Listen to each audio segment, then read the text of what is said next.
গল্পের কয়েকটা চরিত্রে আমি পরিবর্তন এনেছি। আগে আমি সুগাকে জাঙ্কুকের ঘনিষ্ঠ বন্ধু হিসেবে দিয়েছিলাম, আর জিমিনকে কাজের লোক। তবে এখন আমার মনে হচ্ছে জিমিনকে জাঙ্কুকের বড় বোন এবং সুগাকে জাঙ্কুকের দুলাভাই হিসেবে দিলে ভালো হবে। যেহেতু ওদের বিয়ে হয়ে গেছে, সেই জন্য ওরা সেকেন্ড কাপল হতেই পারে। তো সেই জন্য আমি চেঞ্জ করে দিলাম, তোমরা একটু মানিয়ে নিও, বুঝছো? এবং কাজের লোকের জায়গায় আইইউকে এবং জাঙ্কুকের ঘনিষ্ঠ বন্ধু হিসেবে আমি যেই হোপকে রাখলাম। বাকি সব ক্যারেক্টার ঠিক আছে। টিয়াপু, প্লিজ একবার আমার কথাটা শুনুন। এখান থেকে যাও আলাদিন, তোমার কথা আমি পরে শুনবো। না, আপনাকে এক্ষুনি শুনতে হবে, এই মুহূর্তেই। আমার খুব দরকার আপু, পরে আসতে বলেছি। না, আমি এখনই বলবো, পরে। যাও আলাদিন, আমার চোখের সামনে থেকে দূর হও। ধরফর করে বিছানায় উঠে বসলো জাঙ্কুক। সমস্ত শরীর ঘেমে একাকার হয়ে গিয়েছে তার। এসি চললেও কোনো কাজই দিচ্ছে না, বুকটায় ভারী চাপ জেগে বসেছে। পায়ের সঙ্গে কম্বল পেঁচিয়ে আছে তার। খানিক উদ্ভ্রান্তের মতন এদিক ওদিক তাকালো সে। তারপর একটি দীর্ঘশ্বাস ছেড়ে দুহাতে নিজের মাথা চেপে ধরল। ঘড়ির কাঁটা 11টা পেরিয়ে গিয়েছে বুঝতে পেরে সে একদম নীরবে বিছানা থেকে নেমে এলো। কিছুক্ষণ আগের দুঃস্বপ্নটা মন থেকে ঝেড়ে ফেলার নীরব চেষ্টায় লিপ্ত হলো। সে বাথরুমে থাকতেই জিন দুইবার ডেকে গেলেন। এরপর আইইউরো এলো তাকে মনে করিয়ে দিতে যেন সে জলদি নাস্তা খেয়ে তৈরি হয়ে নেয়। বহুদিন বাদে আজ বেশ লম্বা একটা সময় নিয়ে গোসল সারল জাঙ্কুক। হালকা গরম পানিপূর্ণ বাথটাবে প্রায় ঘন্টা খানিক বসে রইল। অতঃপর শরীর মুছে পরিপাটি হয়ে বেরোলো। আইইউ নাস্তা দিয়ে গিয়েছে নাইট স্ট্যান্ডের উপর। একটা পরোটা অর্ধেক ছিঁড়ে মাংসের ঝোল মাখিয়ে গোটা মুখে দিয়ে সে ক্লোজেট থেকে পোশাক বের করে নিল। একটা কালো শার্ট, কালো ফর্মাল প্যান্ট, উপরে কালো হাতাবিহীন ভেস্ট। আয়নার সামনে দাঁড়িয়ে একে একে সবগুলো গায়ে জড়াতে জড়াতে নিজের ভাবনার দুনিয়ায় ক্ষণিকের জন্য হারিয়ে গেল জাঙ্কুক। টেরও পেল না কখন সাংহুন, যেই হোপ আর হিসাং তার রুমের ভেতরে চলে এসেছে। হিসাংয়ের হাতে একটা বিশাল বড় ফ্লাওয়ার বুকে, এতটাই ভারী যে বেচারা একা ধরে রাখতে পারছে না। সাংহুনের সাহায্য লাগছে। দুজনের পরনে ডিজাইনার পাঞ্জাবি, একমাত্র যেই হোপ ফর্মাল স্যুট পরেছে। তিনজনই জাঙ্কুকে তৈরি হতে দেখে খানিক অবাক হলো। তোর বিয়েতে তুই কালো পোশাক পরছিস কেন? প্রশ্নটা করলো সাংহুন। জাঙ্কুক আয়নার প্রতিফলনের কারণে পিছনে দাঁড়ানো বন্ধুদের দেখলো। তারপর মুচকি হেসে টাই বাঁধতে বাঁধতে উত্তর করলো, শোক দিবসে মানুষ কালোই পরে। খিলখিল করে হেসে উঠল সবাই, শুধু যেই হোক বাদে। বান্দা হেঁটে গিয়ে জাঙ্কুকের মুখোমুখি দাঁড়িয়ে অগোছালো বাঁধতে থাকা টাইটা খুলে আবার নতুন করে বেঁধে দিতে দিতে বলল, এতই শোক যখন, তখন নাচতে নাচতে বিয়ের পিড়িতে বসছিস কেন? ও মা, আমার শোক কে বললো? শোক তো আমার বউয়ের, আমি তো শুধু তার পক্ষ থেকে শোকটা পালন করছি। চোখ টিপ দিয়ে উত্তর করলো জাঙ্কুক। এবার না হেসে পারল না যেই হোক, ছেলেটা একটা আলাদাই চিজ। হিসাং মুখ টিপে বলল, দেখিস ভাই, বউয়ের শোক মেটানোর ঠেলায় বুলডোজার চালাস না, বিছানার কাঠের উপর মায়া দয়া করিস। ব্যাপার না, আমার বেড স্টিলের। বিশাল আকারের আধুনিক চকচকে কালো বর্ণের প্রলেপ দেয়া ধাতব ডিজাইনের বিছানার দিকে ইঙ্গিত করলো জাঙ্কুক। বন্ধুদের দিয়ে না পারতে মুখে হাত ঘষলো যেই হোক। হায় ভগবান, তোদের নিয়ে আমি আর পারি না। সাংহুন আর হিসাং ফ্লাওয়ার বুকেটা নিয়ে এগিয়ে এলো, জাঙ্কুকের হাতে তুলে দিল। বেচারা ফ্যাল করে চেয়ে দেখলো, তাজা গোলাপ অনেকগুলো, গুনে ওঠা দায়। তবে গোলাপ একা নয়, প্রত্যেক গোলাপের সঙ্গে জোড়ায় জোড়ায় লাগানো কিছু চকচকে সিলভার আর গোল্ডেন ফয়েলের প্যাকেট। চোখ পিটপিট করলো জাঙ্কুক। হিসাং বলে উঠলো, happy wedding bro, with 69 roses and 69 chocolate flavour. হ্যাঁ ব্রো, আজ রাতে 70 কিলোমিটারের বেশি গতিতে গাড়ি চালানো নিষেধ। সেফটির জন্য সবসময় হেলমেট ব্যবহার করবি। অ্যাক্সিডেন্ট হলে অকালে কাটতে হবে আড়ালে। সাংহুন বলতেই আর সহ্য করতে পারলো না জাঙ্কুক। মুখটা টকটকে হয়ে গেল তার। ফ্লাওয়ার বুকেটা তুলে সপাত সপাত বন্ধুদের মাথায় মারতে লাগলো। মারের মাঝখানে চেঁচিয়ে চেঁচিয়ে বলল, আউযুবিল্লাহি মিনাশ শাইতানির রাজিম। ফুল আর প্যাকেট সবগুলো বুকে থেকে খুলে খুলে পড়তে লাগলো মেঝেতে। সাংহুন আর হিসাং অট্ট হাসি হাসতে হাসতে বিছানায় গড়াগড়ি খেলো। তবুও মার ছাড়লো না জাঙ্কুক। ঠিক অমন মুহূর্তে রুমের ভেতর এসে পড়লো জিমিন। কোথায় কুকি, তোর হলো? ওদিকে যে মেহমান। মেঝেতে তখন ফুল পাপড়ি আর চকচকে ফয়েলগুলো ছড়িয়ে ছিটিয়ে আছে। একমাত্র যেই হোক দরজার কাছে। বেচারা উপায়ন্তর না পেয়ে শটান বুক চিতিয়ে মেঝেতে শুয়ে পড়লো। শরীরের নিচে আড়াল করে ফেললো সব। পা দিয়ে লাথি মেরে বাকিগুলো ড্রেসিং টেবিলের নিচে ঢুকিয়ে দিল। কনুইয়ে ভর দিয়ে হাতে মাথা রেখে এমন ভঙ্গিতে জিমিনের দিকে তাকালো যেন স্যুট পরে ফ্লোরে শুয়ে থাকার চেয়ে সাধারণ ব্যাপার দুনিয়ায় আর একটাও হয় না। জোরপূর্বক হাসার চেষ্টা করলো সে। হ্যাঁ, এই তো জাঙ্কুক রেডি প্রায়, আপনি যান, আমরা নিয়ে আসছি ওকে। জিমিন ড্যাব ড্যাব করে তাকিয়ে রইল দৃশ্যপটে। রেডি? তার ভাই বিছানার উপর উঠে বালিশ দিয়ে নিজের অপর দুই বন্ধুকে মারছে, যেন WWE বক্সিং চ্যাম্পিয়নশিপ হচ্ছে বিছানার উপর, আর সে জন সিনা। অপরদিকে যেই হোপ মেঝেতে শরীর বিছিয়ে এমন ভাবে শুয়ে আছে যেন সে মাটির মানুষ, আর মাটিতে থাকতেই পছন্দ করে। এমন একটা বিষয়কে একজন মেয়ের কেমন চোখে দেখা উচিত? আচ্ছা, বিব্রত বোধ করলো জিমিন। কেন সে নিজেও জানে না। উল্টো ঘুরে গেল। খুকি, আয় তাড়াতাড়ি। এটুকু বলে সে রুমের বাইরে চলে গেল। রমণী গায়েব হয়ে যাওয়ার পরই শুধু বুকের ভেতর আটকে রাখা নিঃশ্বাসটুকু ছাড়তে পারল যেই হোক। মেঝে থেকে উঠে সে এক রাম ধমক দিল সবাইকে। যদি চাস তন্ত্রমন্ত্র জপে তোদের বান না মারি, এক্ষণ থাম, পাঠার দল কোথাকার। লিভিং রুমটা চমৎকার ভাবে সাজানো হয়েছে। তাজা ফুলের সঙ্গে চকচকে কাপড়ের পর্দার খেলা। নিয়ন বাতি জ্বলছে। সকাল হওয়ার সত্ত্বেও ভীষণ সুন্দর দেখাচ্ছে তা চারপাশে। মেঝের মাঝখানে বিশাল কার্পেট বিছিয়ে সকলের বসার ব্যবস্থা করা হয়েছে। ইতিমধ্যে কাজী সাহেব এবং উকিল উপস্থিত। বাড়ির জামাই সুগা দায়িত্ব নিয়ে সকল মেহমানদের খাতিরদারি করছে। নীল বর্ণের ডিজাইনার পাঞ্জাবি এবং কোট পরনে তার। জিন অফ হোয়াইট বর্ণের শাড়ি পরেছেন। ছেলের বিয়ে উপলক্ষে হালকা সেজেছেন, গয়নাগাটিও পরেছেন। তদারকি করছেন তিনি সবকিছুর যেন গাফিলতি না হয়। এমন সময় সিঁড়ি বেয়ে হাসাহাসি করতে করতে নেমে এলো জাঙ্কুকদের দল। জাঙ্কুক সকলের পেছনে। জিন সিঁড়ির গোড়ায় দাঁড়িয়ে মুগ্ধ নয়নে ছেলেকে দেখলেন। যদিও কালো পোশাকটা বিয়ের মতন অনুষ্ঠানের জন্য ঠিক গ্রহণযোগ্য নয়, তবুও জাঙ্কুকে অতুলনীয় লাগছে।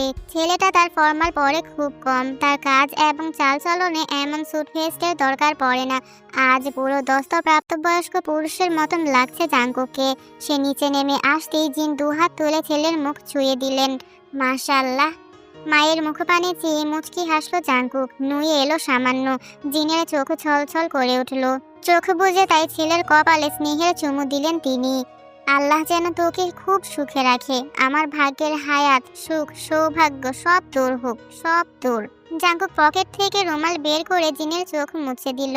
তারপর পাল্টা মায়ের কপালের পাশে ঠোঁট ছুঁয়ে ফিসফিস করলো, তোমার দোয়াই যথেষ্ট। আর আমার? ঠিক তখনই পাশে উপস্থিত হলো জিমিন। বিরাট হাসি নিয়ে ভাইয়ের দিকে চেয়ে আছে সে। জাঙ্কুক মাথা ঘুরিয়ে তাকালো, বাঁকা হেসে বলল, তুই তুই উচ্ছন্নে যা। দেখেছো দেখেছো মাম, আজ বিয়ের দিনটাও আমাকে ছাড় দিল না। তোর মুখে পোকা পড়বে বেয়াদব ছেলে। খিলখিল করে বোনকে কাছে টেনে হালকা জড়িয়ে ধরলো জাঙ্কুক। তোকে একদম দুই চোখে সহ্য করতে পারি না সিস। হ্যাঁ জানি তো, বিয়ে হলে আরো ভুলে যাবি। চাবো না যদি অতি সত্বর আমাকে মামা বানাতে পারিস।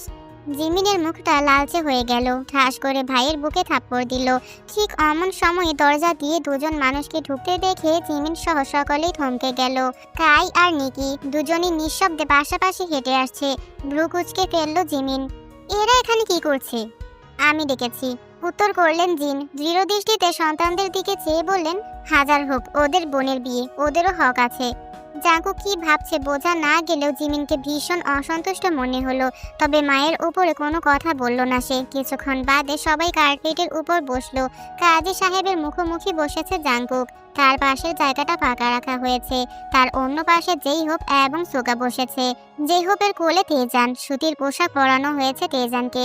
একদম বাধ্য ছেলেটি হয়ে সে যেই হোপের কোলে বসে আছে। একটা খেলনা গাড়ি নিয়ে খেলছে। জাঙ্কুক আর চোখে কেন যেন বেশ কয়েকবার তেজানকে ঘুরে ফিরে দেখলো।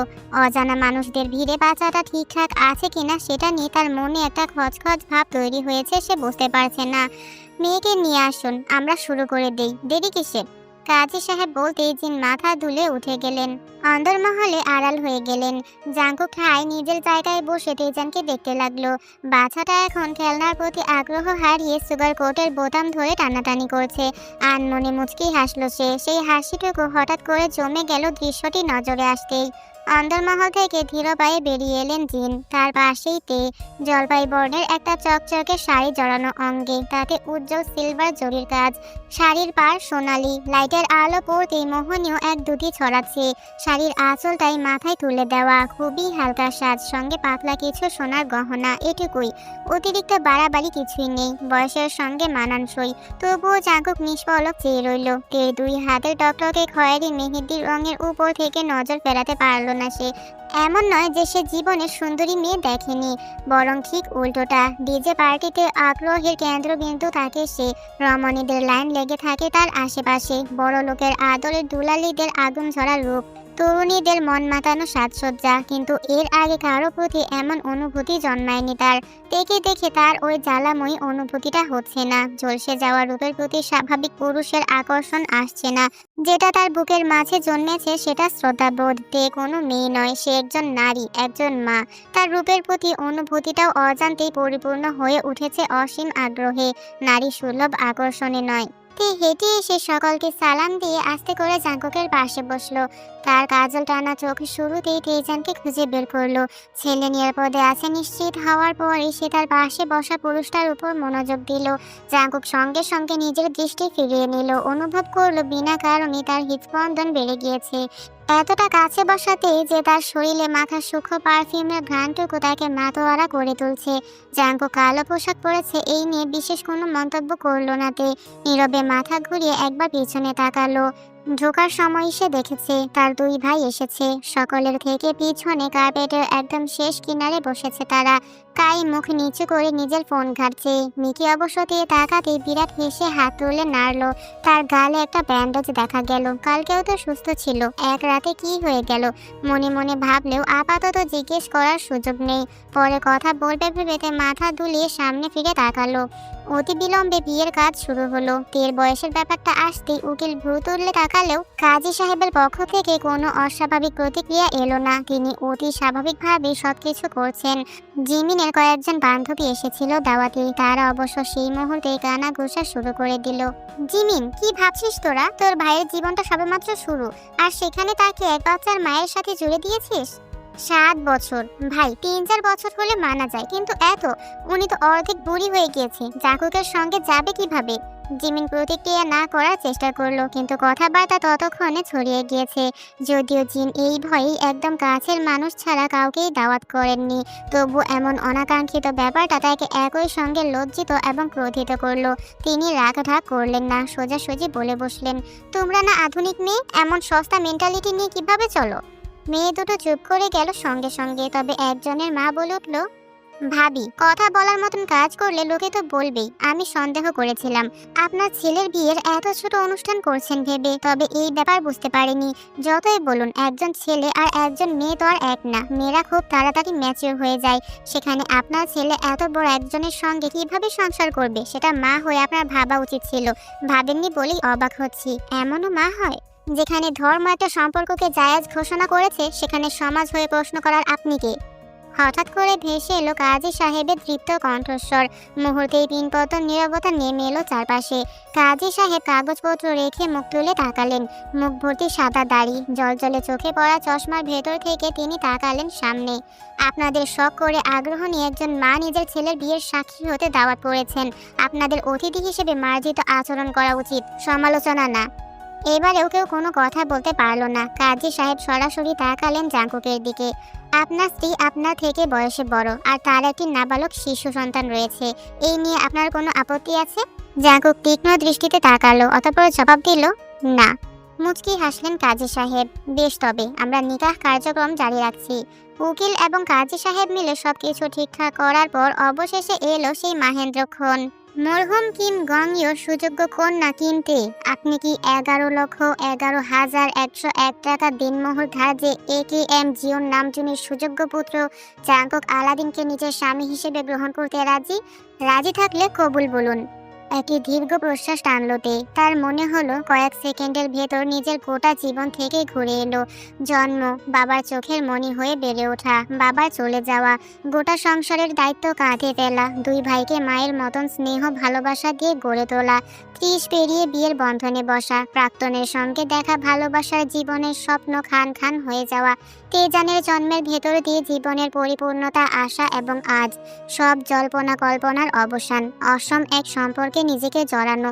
আজকে বিয়ের দিন, তবুও সমাজের চুলচেরা বিশ্লেষণ থেকে সে ছাড় পায়নি, ভবিষ্যতেও পাবে না। এই সমাজ তাকে মায়া দেখাবে না। ছলছল চোখে সে তাকালো অদূরে জেহপের কোলে বসে থাকা তেজানের দিকে। যেন জননীর চোখের ভাষা বুঝতে পেরে ওই মুহূর্তেই তেজান শব্দ করে উঠল। হেসে ফেলল তে। দ্রুত চোখ মুছে নিয়ে ছেলের দিকে তাকিয়ে গম্ভীর গলায় বলল, কবুল। তোমার জন্য এই মায়ের সবকিছু কবুল। সকলে একযোগে আলহামদুলিল্লাহ বলে সাধুবাদ জানালো। এরপরই কাজী সাহেব ফিরলেন জাঙ্কুকের দিকে। AKM জিওন নামজনের সুযোগ্য পুত্র জাঙ্কুক আলাদিন, আপনি কি 11,11,101 টাকা দিনমোহর ধার্যে মরহুম কিং গং ইয়োর সুযোগ্য কন্যা কিং তেকে নিজের স্ত্রী হিসেবে গ্রহণ করতে রাজি? রাজি থাকলে কবুল বলুন। জাঙ্কুক এক নজর তাকালো নিজের পরিবারের দিকে। জিন ঝাপসা চোখে তাকিয়ে আছেন। ছেলের জীবনের গুরুত্বপূর্ণ এই মুহূর্তটাই চোখে পানি ধরে রাখতে পারছেন না। অপরদিকে জিমিন একটি বৃদ্ধাঙ্গুল তুলে তাকে থামস আপ দেখালো। দুলাভাই সুগা মাথা নেড়ে তাকে উৎসাহ দিল। বন্ধুরাও অধীর আগ্রহে হাসি মুখে তাকিয়ে আছে। চোখ বুঝলো জাঙ্কুক, একটা মাত্র শব্দ তার গোটা জীবনকে বদলে দেবে, এমনভাবে বদলাবে যে সে হয়তো আর কখনোই ফিরে আসতে পারবে না। এই শুরু, এই শেষ। অবশেষে চোখ খুলল সে। অতিরিক্ত চিন্তায় নাকি ভয়ে জাঙ্কুক বলতে পারবে না, তার মুখ থেকে বের হলো কবর। বাজ পড়লো বুঝি মানুষ এত অবাক হয় না যতটা জাঙ্কুকের কথা শুনে হলো। জিভ কামড়ে ধরলো বেচারা। কি বলে ফেলেছে সে উত্তেজনা ঠেলায়। পাশে বসা তে খানিকটা ব্যথিত দৃষ্টিতে চেয়ে আছে। তবে কি জাঙ্কুক তাকে গ্রহণ করতে পারছে না? সেটাই তো হওয়া ছিল। সত্যিই তো, কিভাবে অন্য কিছু আশা করা যায়। মুখ নত করে কোলের দিকে চেয়ে থাকলো তে। বুকে বুঝি ভারী পাথর চেপে বসেছে তার। ঠিক এমন সময় একটি পুরুষালী শক্তিশালী হাত তার মেহেদি রাঙা হাতের উপর চেপে বসলো। দৃষ্টি প্রসারিত হয়ে গেল তের। তার কানে সুগভীর কণ্ঠে জবাবটি ভেসে এলো বাঁধে ভাঙা জোরের মতন। কবর অবধি কবুল, কবুল, কবুল, কবুল। চারিদিকে আরেক দফায় উল্লাস ধ্বনি ছড়িয়ে পড়ল, অথচ তে কিছুই টের পেল না। এক দৃষ্টি চেয়ে রইল সে নিজের হাতের উপর রাখা শিরা উপশিরাপূর্ণ লম্বাটে আঙুলযুক্ত হাতটার দিকে। একটা বিশাল থালায় পোলাও, কোরমা, খাসি রেজালা, কাবাব, আস্ত দুটো মুরগির গ্রিল, ঘন ডাল, সালাদ, মিষ্টি সবকিছু সাজিয়ে রাখা হয়েছে।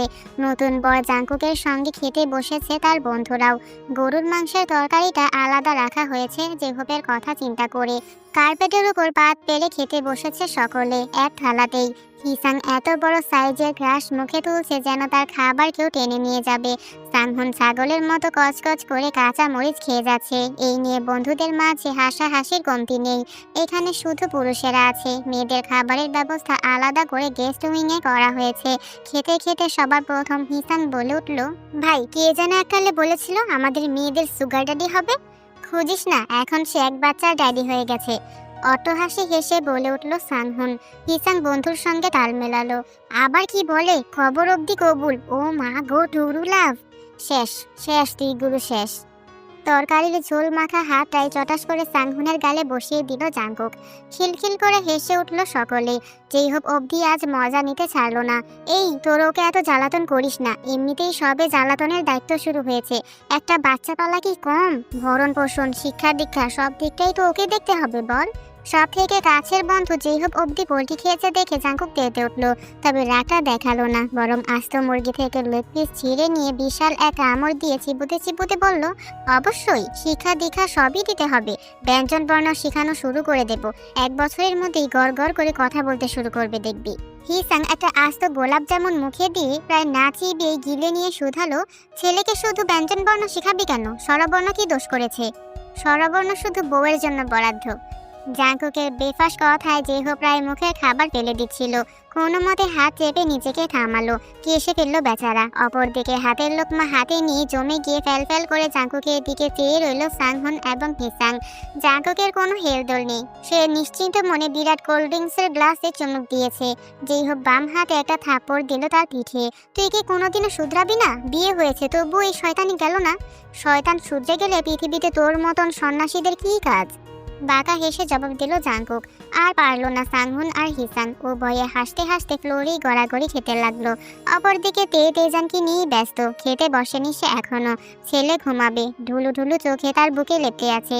তাকে নিয়েই হাঁটাহাঁটি করছে। সঙ্গে সকলে ঠিক মতো খাচ্ছে কিনা সেটার বিষয়ও তদারকি করছে। চোখের কোণে সে খেয়াল করলো কাই আর নিকি দুজনই বাড়ির চৌকাঠ বেয়ে নিচে নেমে যাচ্ছে। আর অপেক্ষা করলো না তে, দ্রুত হেঁটে বেরিয়ে গেল বাইরে। তেজানকে নিজের বুকে সাবধানে আড়াল করে রেখে ভাইদের পিছু নিল সে। মেন গেটের কাছাকাছি গিয়ে থামালো তাদের। ভাই! নিকি থামলো আগে। ঘুরে তেকে দেখে বোনের দিকে ছুটে গেল। কাই খানিকটা অপ্রস্তুত ভঙ্গিতে দূরেই দাঁড়িয়ে রইল। আপু! ভাইয়ের মুখের দিকে চেয়ে খানিক আদর করে দিয়ে তে শুধালো, খেয়েছিস? তোর গালে কি হয়েছে? ব্যান্ডেজ লাগানো গালটা হালকা করে একটু ঘেঁষে ভ্রু কুঁচকে ফেললো নিকি। ইঁদুর কামড়েছে। ইঁদুর? চোখ কপালে উঠে গেল তের। হতবাক নয়নে চেয়ে রইল ছোট ভাইয়ের মুখ পানে। ইঁদুর এলো কোথা থেকে? জানি না, আমার রুমে তেলাপোকা ছিল, ইঁদুর না। কিন্তু গতকাল রাতে কোত্থেকে যেন এলো, পালিয়েও গেল, ঠিকমতো দেখতে পাইনি। ধরতে পারলে পিষে ফেলতাম শালাদের। ডাক্তার দেখিয়েছিস? Tetanus injection? চিন্তা করো না, ইনজেকশন দেওয়াই আছে, ফার্মেসিতে দেখিয়েছি সকালে। লাল দাগ হয়ে গিয়েছে, বলেছে কয়েকদিন গরম পানি সেক দিলে ঠিক হয়ে যাবে। গজগজ করতে করতে বলল নিকি। ছোট ভাইয়ের রুমে ইঁদুর ঢোকার রহস্যতে ধরতে পারলেও বিশেষ কোনো মন্তব্য করলো না। নিকিও সেই বিষয়ে কথা বাড়ালো না, বরং আগ্রহ নিয়ে তাকালো তেজানের দিকে। গাল টেনে দিল। আমার মামাটা কেমন আছে? তেজান কুই কুই করে আবার মায়ের বুকে মাথা গুজে ফেললো। হাসলো নিকি। আহারে, শরম পেয়েছে বেচারা। পরক্ষণে সেই হাসি মুছে গেল তার। জল জলে দৃষ্টিতে দেখলো তেকে। তুমি এমনটা কেন করলে আপু? আমি কিছুতেই স্বস্তি পাচ্ছি না। ওদের সঙ্গে তুমি, ওই লোকগুলো। হুস, তোকে বলেছি তো ভাই, আমি যা করছি সুস্থ মস্তিষ্কে ভেবেচিন্তে করছি, ভবিষ্যতেও করব। তের হাতটা নিজের সুস্থ গালে চেপে ধরে মাথা নেড়ে নিকি বলল, ঠিক আছে, তোমার কথাই সই। তবে তুমি আমাকে প্রমিস করো, যদি ওরা তোমাকে তিল পরিমাণও কষ্ট দেয়, তুমি সঙ্গে সঙ্গে আমাকে বলবে। আগের বাড়ির মতন চুপ করে সহ্য করে যাবে না। কথা দাও আমায় আপু, প্লিজ। মৃদু হাসলতে ঝুঁকে এসে ছোট ভাইয়ের কপালে কপাল ঘষে বলল, আমার কিছু হবে না ভাই, আমি ঠিক নিজের খেয়াল রাখবো, চিন্তা করিস না। আজকে আসার জন্য তোদেরকে অনেক অনেক ধন্যবাদ। আমি সত্যিই তোদের খুব মিস করি রে। চোখ বুঝে মা সমতুল্য বোনের অস্তিত্বটুকু অনুভব করলো নিকি প্রাণ ভরে। তবে বেশিক্ষণ পারল না, পিছন থেকে ডাক ভেসে এলো, নিকি, দেরি হয়ে যাচ্ছে আমাদের। কাই তাড়া দিচ্ছে। নিকিকে বেশ অসহায় দেখালো। করুণ চোখে একবার তের দিকে চেয়ে সে পিছিয়ে গেল।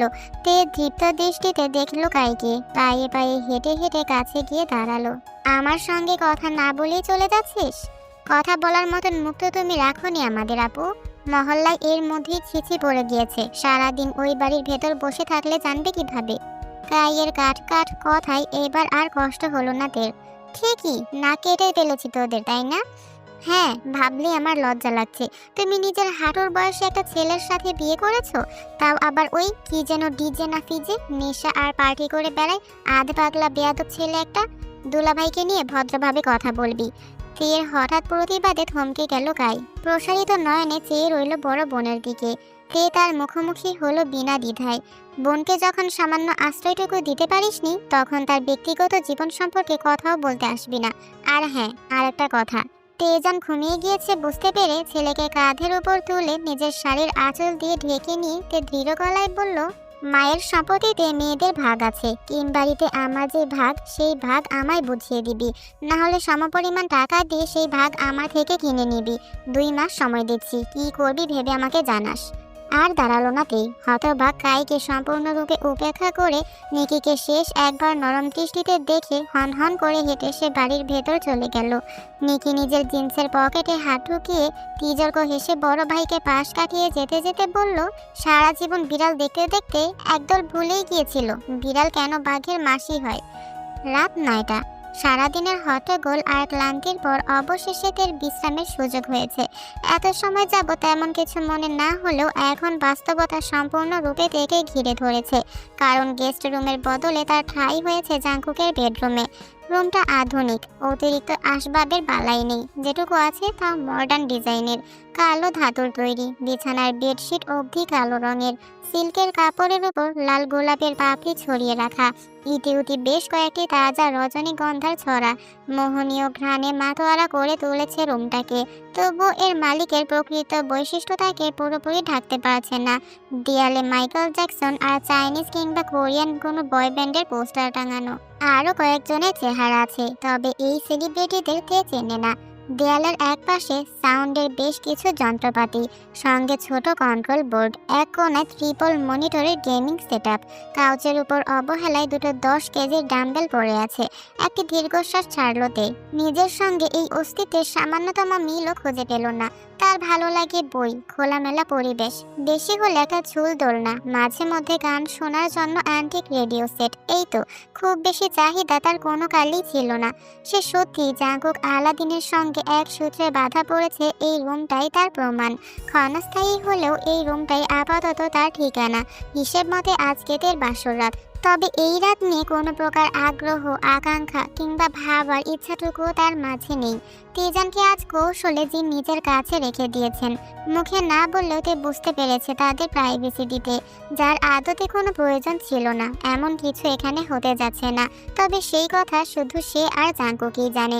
নিজের শাড়ি বদলানোর কথা ভাবলতে, তবে সঙ্গে করে কাপড় আনতে তো ভুলে গিয়েছে। দরজা খুলে বাইরে গিয়ে আবার নিয়ে আসবে, এত কাহিনী কে করবে? তার থেকে গয়না খুলে একটু ফ্রেশ হওয়া যাক ভেবেতে গলা আর কান থেকে হালকা গহনাগুলো খুলে রাখলো। রুমের এক পাশে লাগোয়া বারান্দা, অন্য পাশে আরেকটা দরজা, বাথরুমই হবে ভেবে স্লাইড করে কাঁচের দরজাটি খুলেতে ভেতরে পা রাখলো। তবে সামনের দৃশ্য তাকে জমিয়ে দিল। জায়গাটাকে বাথরুম বলবে নাকি অন্য কিছু তে কয়েক লহমা ভেবেই পেল না। হঠাৎ করে কেউ দেখলে মনে করবে বুঝি জঙ্গলে ঢুকে পড়েছে। দেয়ালে তেমনই গাছপালার ডিজাইন, মেঝের মাঝে বরাবর ফাঁকা, সত্যিই ফাঁকা, পুলও নয় বাথটাবও নয়, যেন জঙ্গলের গাছপালার মাঝে একটি প্রাকৃতিক পুকুর। আশেপাশে পাথরের দেয়াল তুলে দেওয়া, তাতে টলটলে পানি ভাসছে। সিলিং এর সঙ্গে লাগোয়া ঝর্ণা বেয়ে বৃষ্টির মতন ঝিরিঝিরি পানি ঝরছে পুকুরের ন্যায় স্থানটির উপর। পাথরের সিঁড়ি নেমে গিয়েছে কয়েক ধাপ ভেতরে যাওয়ার জন্য। তে হা করে তাকিয়ে রইল রীতিমতো।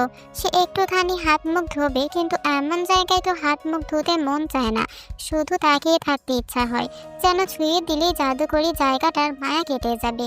এটা কেমন বাথরুম? এটাকে বলে জাকুজি, অস্ফুট স্বরেতে বলে উঠেছিল।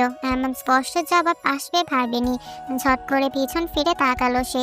ঠিক দরজার সঙ্গে হেলান দিয়ে দাঁড়িয়ে আছে জাঙ্কুক। ভেস্ট খুলে ফেলেছে, শুধু শার্ট আর প্যান্ট পরনে। শার্টের উপরের বেশ কয়েকটা বোতাম খোলা থাকায় মাংসল বুকের খানিকটা অংশ দেখা যাচ্ছে। তে দ্রুতই দৃষ্টি সরিয়ে নিল। বাড়ির ভেতর এই জিনিস করার আইডিয়া দিল কে? হাসলো জাঙ্কুক। ভেতরে ঢুকে আশেপাশে তাকালো, সগর্বে নিজের তৈরিকে দেখে বলল, বাড়ির ভেতর রিল্যাক্স করার মতন জায়গা দরকার, তাই এটা গত বছর ইনস্টল করেছি। বাড়ির এই দিকটা ভেঙে অনেক কিছু ঠিকঠাক করতে হয়েছিল। তোমার মাঝে নর্মাল কিছু আছে আলাদিন? নর্মাল বাথরুম টয়লেটও আছে, আপনি ভুল জায়গায় ঢুকে পড়েছেন। বিস্তৃত হাসি নিয়ে জবাব দিল জাঙ্কুক। তারপর পায়ে পায়ে এগোতে লাগলো তের দিকে। জায়গাটা রোমান্টিক না? মনে হবে যেন গভীর বনের মাঝে বসে কোনো পুকুরে শরীর ডুবিয়ে আরামে আকাশের তারা দেখছেন। তে জানে না কেন তার হৃদস্পন্দন অস্বাভাবিক দ্রুত হয়ে উঠল। আজ তাদের বাসর রাত। এই বিষয়টাই তার অনুভূতির সঙ্গে বেশ বাজেভাবে খেলতে শুরু করে দিয়েছে।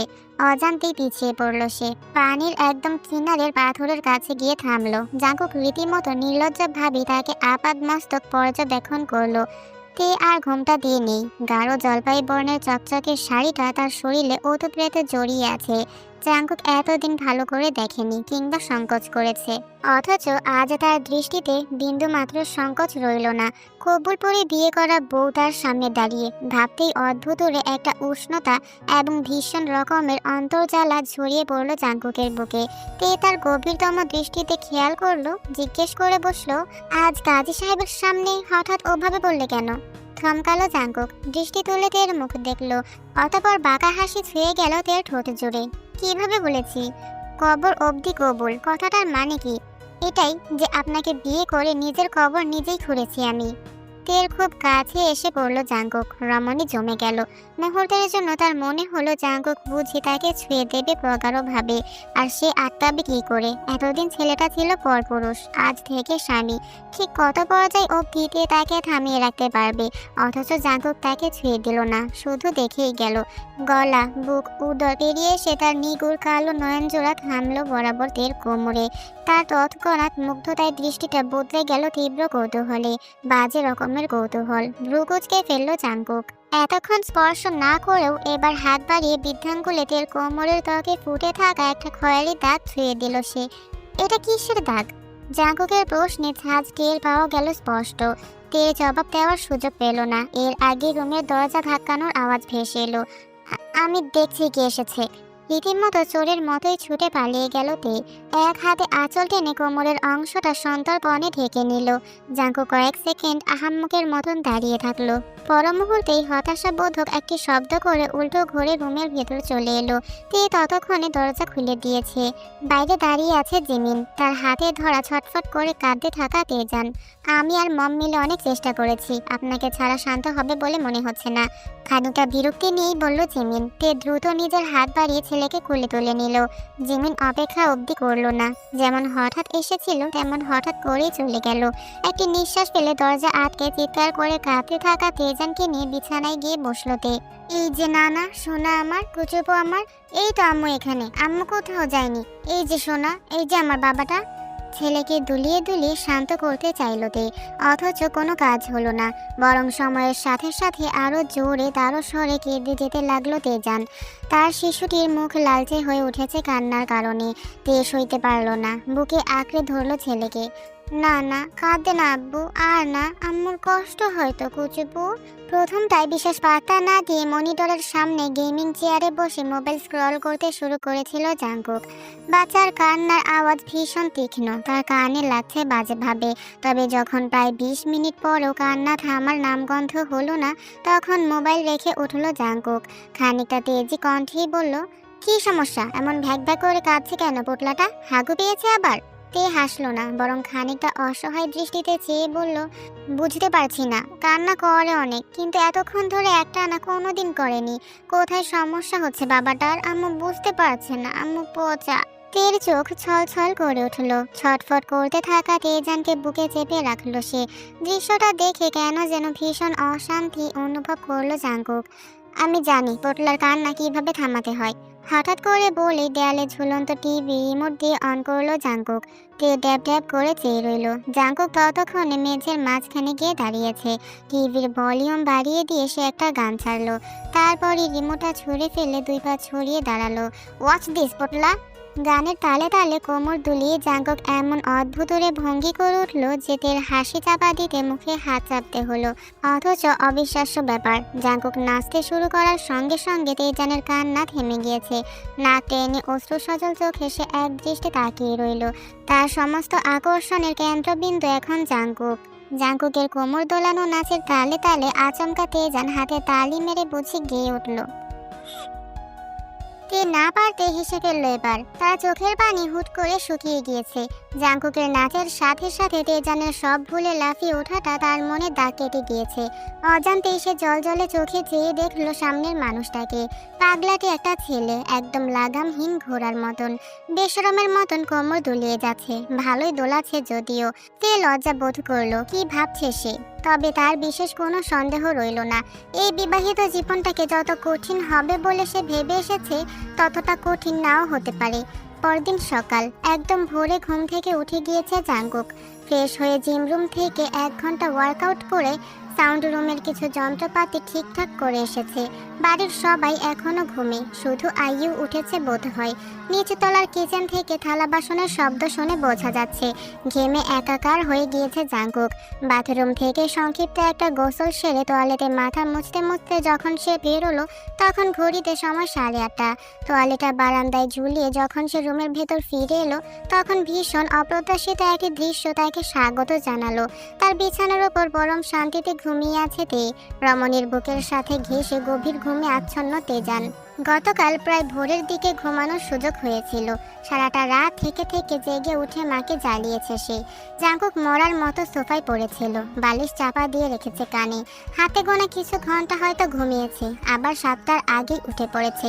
গভীর দৃষ্টিতে দেখল সে বিছানায় থাকা মা সন্তান উভয়ের উপর স্নিগ্ধ সকালের আলোকরশ্মি প্রতিফলিত হয়ে একটা স্বর্গীয় ভাব সৃষ্টি করেছে।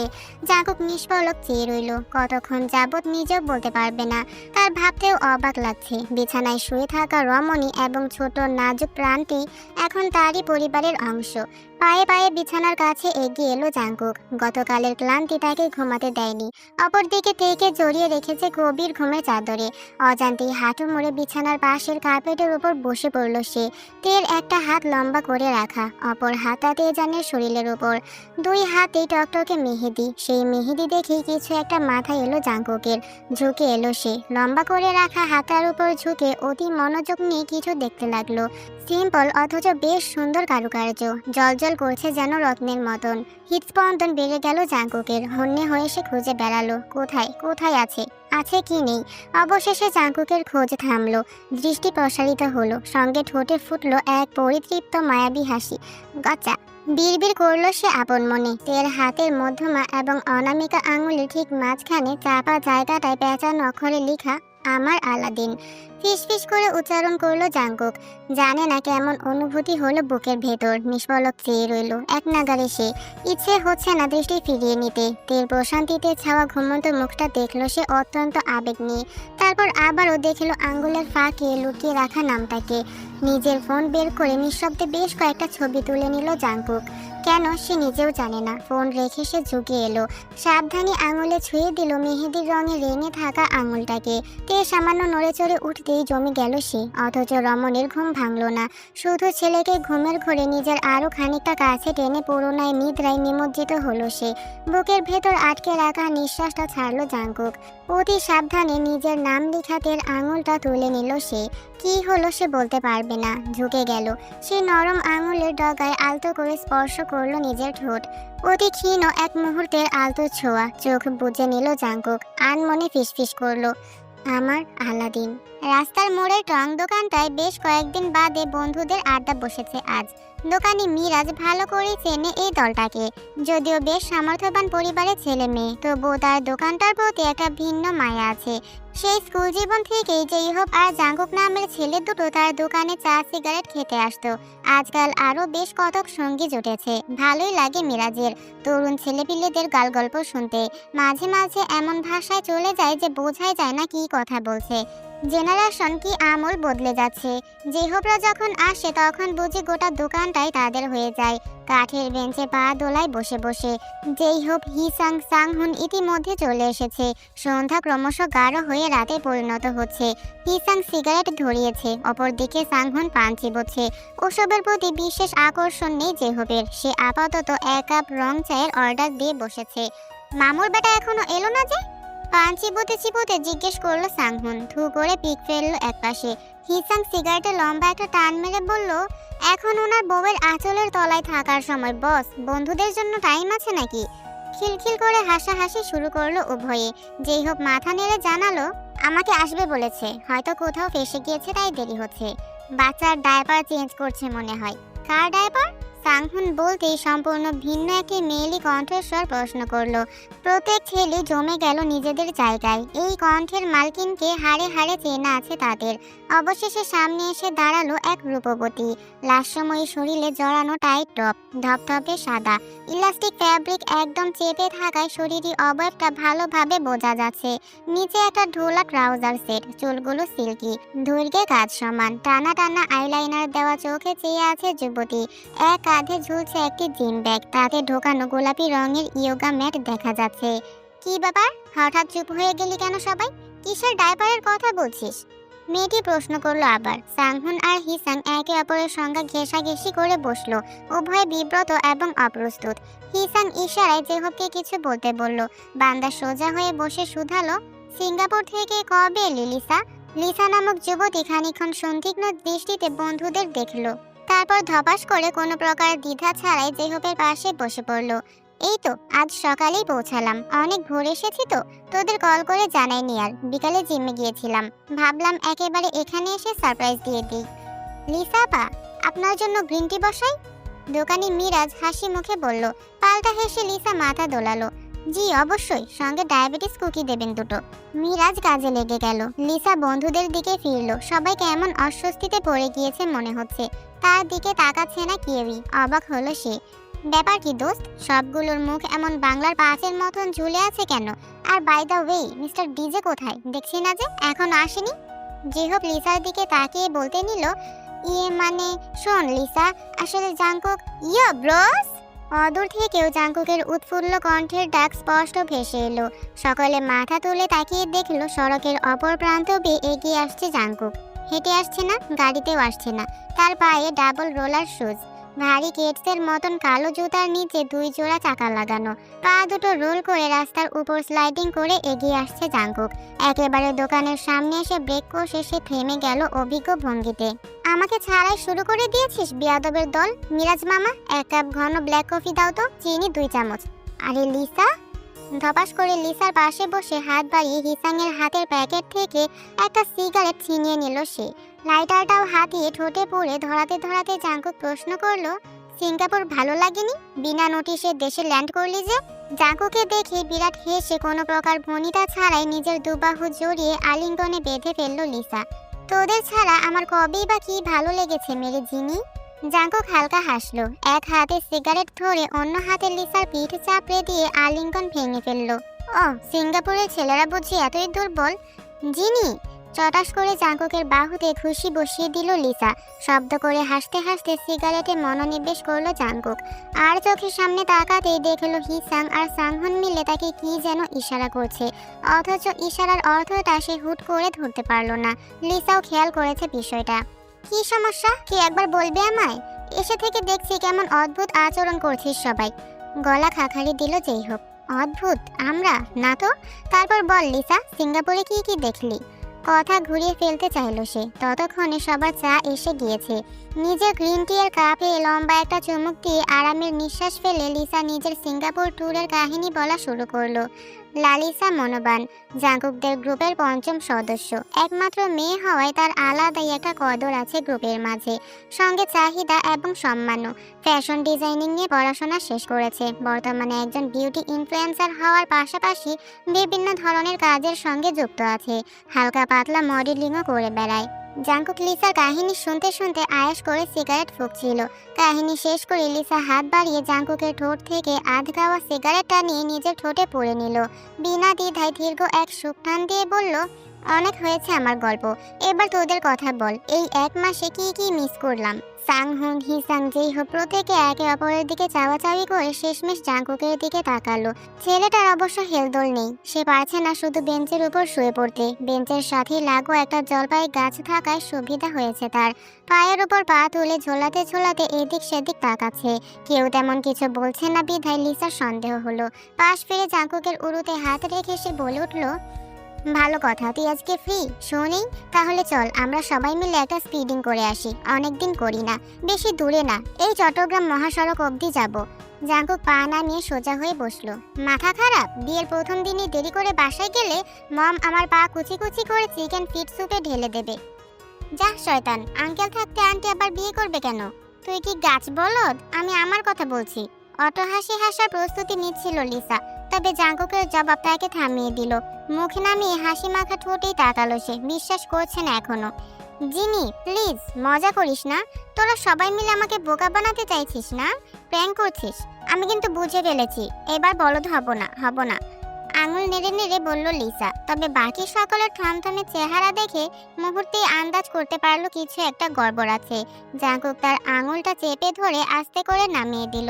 স্বাভাবিক গলায় বলল, লিসা, আই এম ম্যারিড। স্তব্ধ হয়ে চেয়ে থাকলো লিসা। জাঙ্কুকের মুখপানে দীর্ঘক্ষণ। তার জলজলে নয়নজোড়া আপাদমস্তক পর্যবেক্ষণ করলো জাঙ্কুককে, যেন বিয়ের কোনো প্রমাণ তার শরীরে লেপ্টে আছে। জাঙ্কুক সরে বসে বলল, সরি, সবকিছু এতটা তাড়াহুড়োই হয়েছে যে তোকে জানানো হয়নি। ভেবেছিলাম তুই ফিরে এলে একেবারে বলবো। লিসা বাকি বন্ধুদের দিকে তাকালো। যেই হোক হিসাং সাংহুন প্রত্যেকে অপরাধীর ভঙ্গিতে মুখ নামিয়ে নিল। পরিস্থিতি এতটাই গুরুগম্ভীর হয়ে দাঁড়ালো যে দোকানি মিরাজ অবধি নিজের কাজ বাদ দিয়ে হাঁ করে চেয়ে আছে দৃশ্যপটে। কয়েক মিনিট কাটলো পিনপতন নীরবতায়। তারপর লিসার কাটে কাটে কণ্ঠ ধ্বনিত হলো, ওরা ডায়পারের কথা বলছিল, বাচ্চাও ফুটিয়ে ফেলেছিস নাকি? জাঙ্কুক মেয়েদের কণ্ঠস্বর শুনে খানিকটা অবাক হলো। না, ব্যাপারটা অমন না, ইটস কমপ্লিকেটেড। আসলে আমার খালা তো। স্টপ ইট জিনি, থাক, আমাকে আর কিছুই বলতে হবে না তোদের আর কোনোদিন। শটান হয়ে উঠে দাঁড়িয়ে পড়লো লিসা। নিজের গ্রিন টির বিল নিজের পকেট থেকে বের করে মিরাজের হাতে দিয়ে ব্যাগ তুলে হন হন করে হাঁটা দিল। জাঙ্কুক লাফিয়ে উঠে দাঁড়ালো বেঞ্চ থেকে। পিছন থেকে গিয়ে মেয়েটার হাত টেনে ধরলো।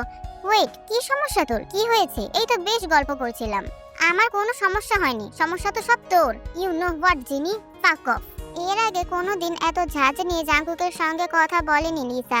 নিজের হাতটা সে ঝটকা দিয়ে ছাড়িয়ে নিয়ে দ্রুত গতিতে হেঁটে চলে গেল।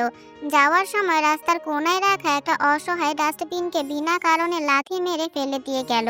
জাঙ্কুক আহাম্মকের মতো নিজের জায়গায় দাঁড়িয়ে কাঁধ তুলল। যাক বাবা, এর আবার কি হলো? Is it the month? Mood swing হচ্ছে সেকেন্ডে সেকেন্ডে। পিছন থেকে বন্ধুদের হতাশাবোধক শব্দ শুনতে পেল জাঙ্কুক। কৌতূহলী হয়ে সে ঘুরে দাঁড়াতেই যে হোক দুহাত ছড়িয়ে বলল, ভাই তুই ছাড়া গোটা দুনিয়া জানে লিসা তোকে পছন্দ করে। তুইও তো তাল দিয়েছিস মাঝখানে, এখন এত নিষ্পাপ সাজছিস কেন? হিসাং তাল মিলিয়ে বলল। জাঙ্কুক খানিক হেসে হাত তুলে জানালো, that was just a situationship, nothing more. আরো কর সিচুয়েশনশিপ, সামলা নিজের লাভ লাইফ আর ম্যারিড লাইফ। লিসা খেপেছে। সাংহুন বলতেই হেঁটে এসে পুনরায় বেঞ্চের উপর বসে পড়ল Jungkook. As if I care. আমার পুরো কথা না শুনে চলে গিয়েছে, আমার কি দোষ?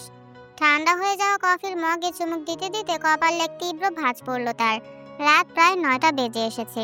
লিভিং রুমে বসে ল্যাপটপ ঘাটাঘাটি করছে তেজান মেঝেতে বিছানো ম্যাট্রেসের উপর গড়াগড়ি করে খেলছে। তাকে দেখে শুনে রাখছে আইয়ু। এক হাতে বই, অন্য হাতে একটা ঝুনঝুনি বাজাচ্ছে। তেজান মজা পেয়ে সেটা কামড়ে দিতে চাইছে। তে জেনে অবশ্য বেশ অবাক হয়েছিল যে আইয়ু পড়াশোনা করে। জাতীয় বিশ্ববিদ্যালয়ের অনার্স প্রথম বর্ষে অধ্যয়নরত এখন। জাঙ্কুকদের বাড়িতে এসেছে প্রায় 5-6 বছর। গ্রামে যে বাড়ি আছে পরিবারের, সেটার কেয়ারটেকার ছিল আইয়ুয়ের বাবা। মা মরা মেয়ে সে, বাবাও শেষে স্ট্রোকে মৃত্যুবরণ করেন। একমাত্র মেয়ে আইয়ুয়ের তখন বেহাল দশা। জিন সেবার তাকে সাথে করে নিজের বাড়িতে নিয়ে আসেন। কাজের পাশাপাশি পড়ালেখারও ব্যবস্থা করেন। আইয়ু বলেছে জিনের এক কথা, অনার্স পাস না করা অবধি পড়ালেখা ছাড়ার কথা চিন্তাও করা যাবে না। বিষয়টা ভালো লেগেছে তের। আদতে আইয়ু নিজেকে যেমন প্রদর্শন করে অভ্যস্ত তার চাইতে বহু গুণে স্মার্ট, সেটা এই কয়েকদিনই বুঝে গিয়েছে সে। ল্যাপটপটা জিনের, বাড়িতেই থাকে, তিনি খুব একটা ব্যবহার করেন না। তে আজকেই চেয়ে নিয়েছে। এই মুহূর্তে সে বসে বসে নিজের লিঙ্কড ইন প্রোফাইল সাজাচ্ছে। চাকরি এবং কেরিয়ারের ক্ষেত্রে বেশ কার্যকরী একটা স্থান। প্রোফাইলের কাজ শেষ হয়ে গেলে তে ল্যাপটপ বন্ধ করে দিচ্ছিল। তবে হঠাৎ কি যেন একটা মনে পড়ল তার। আইইউর থেকেই জেনেছে আজকাল খুব ব্যবহার করা হয় কিছু এআই প্রোগ্রাম। গুগল থেকে তেমনই একটা প্রোগ্রামে ঢুকে সে মনোযোগ দিয়ে টাইপিং করলো, সিচুয়েশনশিপ কি। যতক্ষণ প্রোগ্রামটি তথ্য খোঁজার সময় নিচ্ছে ততক্ষণ তে তাকিয়ে তাকিয়ে ভাবলো বানানটা ঠিক করে লিখেছে কিনা। আইইউর সাহায্য নেবে, কিন্তু দরকার পড়লো না। প্রোগ্রামটি উত্তর করেছে, সিচুয়েশনশিপ হলো এমন এক ধরনের সম্পর্ক যেখানে দুজন মানুষের মধ্যে ঘনিষ্ঠতা বা আবেগ থাকে, কিন্তু সম্পর্কটা স্পষ্টভাবে প্রেম বা কমিটেড রিলেশনশিপ হিসেবে নির্ধারিত নয়। ইরামের মাথা ঘুরতে শুরু করলো। কি, এমন আবার কোনো সম্পর্ক হয়? ঘনিষ্ঠতা থাকলে আবার প্রেম হয় না কিভাবে? প্রেম না হলে ঘনিষ্ঠতা থাকে কিভাবে? তার মাথায় ঢুকলো না। সে আবারও টাইপিং করলো, বেঞ্চিং কি। বেঞ্চিং হলো ডেটিং রিলেশনশিপের একটা টার্ম, যেখানে কেউ তোমাকে পুরোপুরি রিলেশনশিপে রাখে না, আবার পুরোপুরি ছেড়েও দেয় না, মানে ব্রেকআপ হিসেবে রেখে দেয়। তুমি যেন রিজার্ভ প্লেয়ার, প্রয়োজন হলে ডাকবে, না হলে সাইডে বসিয়ে রাখবে। ইস ছি! না চাইতেও তেল মুখ ফসকে বেরিয়ে গেল। আইয়ু মাথা তুলে তাকালো। কোনো সমস্যা আপা? ভোরকে গিয়ে দ্রুত সব কেটে ল্যাপটপটা বন্ধ করেতে সোজা হয়ে বসলো। বলল, তোমাদের জেনারেশনটাই সমস্যা। আইয়ু অবাক নয়নে তাকিয়ে রইল। ব্যাপারটা কি হলো? সে বিনা দোষে কথা শুনলো কেন? তে অবশ্য ব্যাখ্যা দিল না তাকে। এমন সময় হুট করে বড় গাড়ির হর্নের আওয়াজ ভেসে এলো। তে মেঝে থেকে তেজানকে কোলে তুলে বাইরে এসে দাঁড়াতেই অবাক হয়ে দেখলো একটা ছোটখাটো মালবাহী ভ্যান দাঁড়ানো। ভেতর থেকে ধরাধরি করে আসবাবপত্র নামাচ্ছে কয়েকজন লোক। একটা সোফার মতন দেখতে আসবাব, একটা লম্বাটে ট্রলি, তার মাথায় আবার ছোট ছোট খেলনার মতন কিসব যেন ঝুলছে। কাজের তদারকি করছেন জিন। তিনি দুপুরের পর হাসপাতালে গিয়েছিলেন, একেবারে গাড়ি নিয়েই ফিরেছেন। তে শাশুড়ির কাছে গিয়ে দাঁড়ালো। এসব কি খালামণি? মুচকি হাসলেন জিন। প্রয়োজনীয় জিনিসপত্র তোর লাগবে। আঙুল তুলে সোফার মতন জিনিসটাকে দেখালেন তিনি। ওটা নার্সারি গ্লাইডার, অনেকে ফিডিং চেয়ারও বলে। বেস্ট ফিডিং করানোর সময় ওটাতে বসবি। আর এটা টেবিল, এখানে ডায়াপার চেঞ্জ করবি। তে হতবাক হয়ে তাকিয়ে রইল। মা হতে এতগুলো জিনিসের প্রয়োজন তার জানা ছিল না কখনো। তবে এসব ঠিক প্রয়োজন নয়, বরং জার্নিটাকে আরামদায়ক করার প্রচেষ্টা মাত্র। জিন একজন ডাক্তার, যদিও শিশু বিশেষজ্ঞ নন, তবে তিনি ভালো মতোই জানেন একজন মা এবং তার সন্তানের কেমন যত্নের প্রয়োজন। কিছুক্ষণের মাঝেই আধুনিক আসবাবে সাজানো জাঙ্কুকের বেডরুমটা পূর্ণ হয়ে উঠল অনাকাঙ্ক্ষিত সব জিনিসপত্রে। বিছানার একপাশে ফিটিং চেয়ারটা রাখা হলো, তার সাথে টেবিলটা, বেশ কিছু ড্রয়ার সম্বলিত ওয়ার্ড্রোব, তাতে বাচ্চাদের ন্যাপকিন, ডায়াপার, অনেক ধরনের ফিডার, টেম্পারেচার ফ্ল্যাক্স, সাথে ব্রেস্ট পাম্প। এমন কিছু নেই যা জিন বাদ রেখেছেন। লোকগুলো প্রায় 1 ঘন্টা সময় নিয়ে রুমটা সাজিয়ে গুছিয়ে দিয়ে গেল। তে একপাশে তেজানকে কোলে নিয়ে দাঁড়িয়ে দেখলো কিভাবে জাঙ্কুকের রুমের বেপরোয়া ভাবটা এক লহমায় পরিবর্তন হয়ে গিয়েছে। সবকিছু গোছগাছ হয়ে গেলে জিন বললেন, আমি আমার ছাত্রীর সঙ্গে কথা বলে রেখেছি। ও একজন খুব ভালো পেডিয়াট্রিশিয়ান। কালকে অ্যাপয়েন্টমেন্ট বুকড। তুই আর জাঙ্কুক তেজানকে নিয়ে যাবি, কেমন? তিনি কথা বলা শেষ করতে না করতে রুমের দরজার কাছে এসে উদয় হলো জাঙ্কুক। মাত্রই বাইরে থেকে ফিরেছে। নিজের জ্যাকেট খুলতে খুলতে বলতে গেল, মেয়েদের মন আর 5.5 প্যাচের জিলাপি একই, কোনো পার্থক্য। আমার রুম! জাঙ্কুকের চিৎকারে কেঁপে উঠলো চারপাশ। তে আগে থেকেই প্রতিক্রিয়া আন্দাজ করে ছেলের 2 কানে আঙুল দিয়ে রাখলো। পা ফেলে ধপধপ করে ভেতরে ঢুকলো জাঙ্কুক। আশেপাশে তাকিয়ে মাথা চেপে ধরলো এমন ভাবে যেন তার সামনে তার পৃথিবীটাকে ভেঙে গুঁড়ো গুঁড়ো করে দেওয়া হয়েছে। মাই ফাকিং রুম! জিন ভ্রুকুটি করলেন। মুখে লাগাম দেওয়া শিখ এবার। এক বাচ্চার বাবার মুখে এসব ভাষা মানায় না। Damn bro, damn damn damn, shit shit shit! একই হতাশার নিঃশ্বাস ফেললেন জিন। এই ছেলেকে নিয়ে কোথায় যাওয়া যায় জিন জানেন না। জাঙ্কুক হন্যে হয়ে এদিক সেদিক ছুটে দেখতে লাগলো সবকিছু। কিভাবে তার গেমিং সেটআপ চেপে দিয়ে সেখানে অন্য আসবাব বসানো হয়েছে, কিভাবে তার স্বাদের সাউন্ড বক্সগুলো সরিয়ে সেখানে ফিডিং চেয়ার রাখা হয়েছে, সবকিছু। তে অবস্থা দেখে জিনের কাছে গিয়ে সে ফিসফিস করে বলল, মনে হয় এমনটা না করলেও হতো। বেচারার অনেক সাধের রুম। তুই চুপ থাকতো। বিয়ে হতে না হতেই স্বামীকে দরদ দেখাবি না। শোন, তোর সামনে যে পাগলা বাবার মতন ছোটাছুটি করছে, ওটাকে তোর হাতের পুতুল বানাতে হবে। চাবি দিবি, ঘুরবে, চাবি বের করবি, থেমে যাবে। তে না চাইতেও ফিক করে হেসে ফেললো। ঠিক এমন সময় তার কোলে থাকা তেজান নড়ে চড়ে উঠল। আঙুল চুষতে চুষতে গঙাতে লাগলো। তের বুঝতে বাকি রইল না কি হয়েছে। ও, আমি ওকে চেঞ্জ করিয়ে নিই বলে সে বাথরুমের দিকে যাচ্ছিল, কিন্তু জিন থামিয়ে দিলেন তাকে। এই না না, এখানে রাখ, জাঙ্কুককে করতে দে, ওকে শেখানোর দরকার আছে। এমনিতেও রুম হারানোর শোকে আধ মরা জাঙ্কুক। এই কথা শুনে তড়াক করে লাফিয়ে উঠল সে। মুখে ভর করলো তীব্র আতঙ্ক। কি? খবরদার ব্রো, আমি ওসব ফালতু হাগুমুতু পরিষ্কার করতে পারবো না, একদম না। Damn, oh damn, dear God of heaven, hear my call. জিন তীক্ষ্ণ চোখে তাকালেন ছেলের দিকে, তারপর আদেশ করলেন, যাতে ওই টেবিলের উপর রাখ, ডায়াপার আছে, শিখিয়ে দে ওকে কিভাবে করিস। তে মানতে না চাইলেও সে ভীষণ বিনোদন পাচ্ছে। জাঙ্কুকের মুখটা একেবারে দেখার মতো হয়েছে। তেজানকে সাবধানে সে টেবিলের উপর শুইয়ে দিল। অতঃপর আগের কাপড়ের ন্যাপিটা খুলে ফেললো। ছোট ছোট হাত ছুঁড়ে ড্যাব ড্যাব করে জাঙ্কুকের দিকে তাকিয়ে তেজান শব্দ করে উঠল। মুখে হাত চাপা দিল জাঙ্কুক। আশেপাশে কিছু না পেয়ে একটা কাপড়ের ক্লিপ তুলে নিয়ে নিজের নাকে আটকে ফেললো। পোটলা খায় দুধ আর হাগে অ্যাটম বম। কি আর পারলো না, ওই অবস্থাতেই দাঁড়িয়ে দাঁড়িয়ে হাসতে শুরু করলো। দিন অবধি মুখ টিপে হাসছেন দৃশ্য দেখে হাসতে হাসতে তে হাত বাড়িয়ে বলল, একটা ডাইপার দাও। জাঙ্কুক ডাইপার সেকশন থেকে পরিষ্কার ডাইপারটাও এক আঙুলে এমন ভাবে মুখের সামনে তুলে ধরলো যেন পৃথিবীর সব থেকে কদর্য কিছু ধরেছে। ঘৃণায় চোখ মুখ বাঁকিয়ে বমি পাচ্ছে এমন ভঙ্গি করে সে হঠাৎ বলে উঠল, হতে চেয়েছিলাম সুগার ড্যাডি, ভাগ্য হাতে ধরিয়ে দিল বাচ্চার ন্যাপি। লাফিয়ে উঠল তেজান। তে ওয়েট টিস্যু দিয়ে তার ত্বক মুছে নিচ্ছিল। হাতে নাড়া খেয়ে আধ মোছা টিস্যুটা ছুঁড়ে গিয়ে পড়লো একেবারে জাঙ্কুকের হাতের উপর। দুনিয়া উল্টে গেল ছেলেটার। হাহাকার করে উঠল, ইয়া খোদা, ইটস মি अगेन। জবাব চাই আমি, আমার সঙ্গে তোমার কিসের দুশমনি? আজকে তেজানকে ডাক্তার দেখানো হবে, তাই বেশ সকাল সকালই উঠে পড়েছে তে। হিসাব মতে আজ তার বিয়ের 3য় দিন, তবে বিশেষ কোনো অনুভূতি নেই তার মাঝে। গোটা চিন্তায় ছেলেকে ঘিরে। ফ্রেশ হয়ে তেজানকে খাইয়ে তৈরি করিয়ে নিজেও রেডি হয়ে নিল সে। বিয়ের উপহার হিসেবে বেশ কয়েকটি নতুন শাড়ি পেয়েছে, সেগুলো থেকে গাঢ় বেগুনি রঙের একটা বাছাই করে পরলো। গোসল করে নিয়েছে, তাই চুলগুলো হালকা ভেজা, সেগুলো খোলাই রাখলো। অতঃপর তেজানকে কোলে তুলে সিঁড়ি পেয়ে পায়ে পায়ে নিচে নেমে এলো। নাস্তার টেবিল সাজানো। জিন আর জিমিন খেতে বসেছে। জিমিনের স্বামী সোগা গতকালই চলে গিয়েছে। তাদের ফ্ল্যাটের ইন্টেরিয়রের কাজ চলছে, ভাঙাচোরা ব্যাপার, তাই বউকে বেশ কিছুদিন বাপের বাড়িতেই রাখবে। সে নিজে সপ্তাহে 1-2 বার করে আসবে। তাই বলতে গেলে জিমিন একটা দীর্ঘ সময়ের জন্য এই বাড়িতেই থাকতে চলেছে। তের বিশেষ কোনো মতামত নেই এই সম্পর্কে, তবে মেয়েটার সামনে তাকে সাবধান হয়ে চলতে হবে। তে জিনকে সালাম দিয়ে চেয়ার টেনে বসলো। আইয়েও তার প্লেট তৈরি করে হাত মুছে বলল, আপা আপনি খান, আমি রেডি হইয়া নেই। নিজের রুমের দিকে চলে গেল মেয়েটা।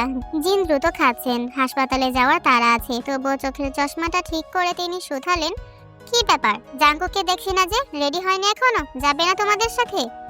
জানি না, ঘুম থেকে উঠে রুমে দেখিনি। সে কি, আমি ওকে গতকাল রাতে পই পই করে বলে দিলাম আজকে ডাক্তারের অ্যাপয়েন্টমেন্ট আছে। তোমার ছেলে কি গোয়ালের গরু? সে পাগলা ঘোড়া, তাকে শিকল দিয়ে বেঁধে রাখা যায় না। জিমিন মন্তব্য করলো, কাঁটা চামচ দিয়ে দই মেশানো ফ্রুট সালাদ খাচ্ছে সে। তবে তে ননদের কথা গায়ে মাখালো না। তেজানকে উরুর উপর বসিয়ে দোলাতে দোলাতে খানিকটা পাউরুটি ছিঁড়ে মুখে নিল। অতঃপর তাকালো জিনের দিকে, নরম অথচ আত্মবিশ্বাসী গলায় বলল, খালামণি, আমার মনে হয় আলাদিনকে কিছুটা সময় দেওয়া উচিত। জিন ফ্যালফ্যাল করে তাকিয়ে রইলেন। তে গতকাল রাতেও এক কথা বলেছে। তেজানকে ডাইপার পরাতে গিয়ে জাঙ্কুক প্রায় বমি করে দিচ্ছিল দেখে সে পরে আর তাকে কিছু করতে দেয়নি। জাঙ্কুকও বুঝি হাফ ছেড়ে বেঁচেছে।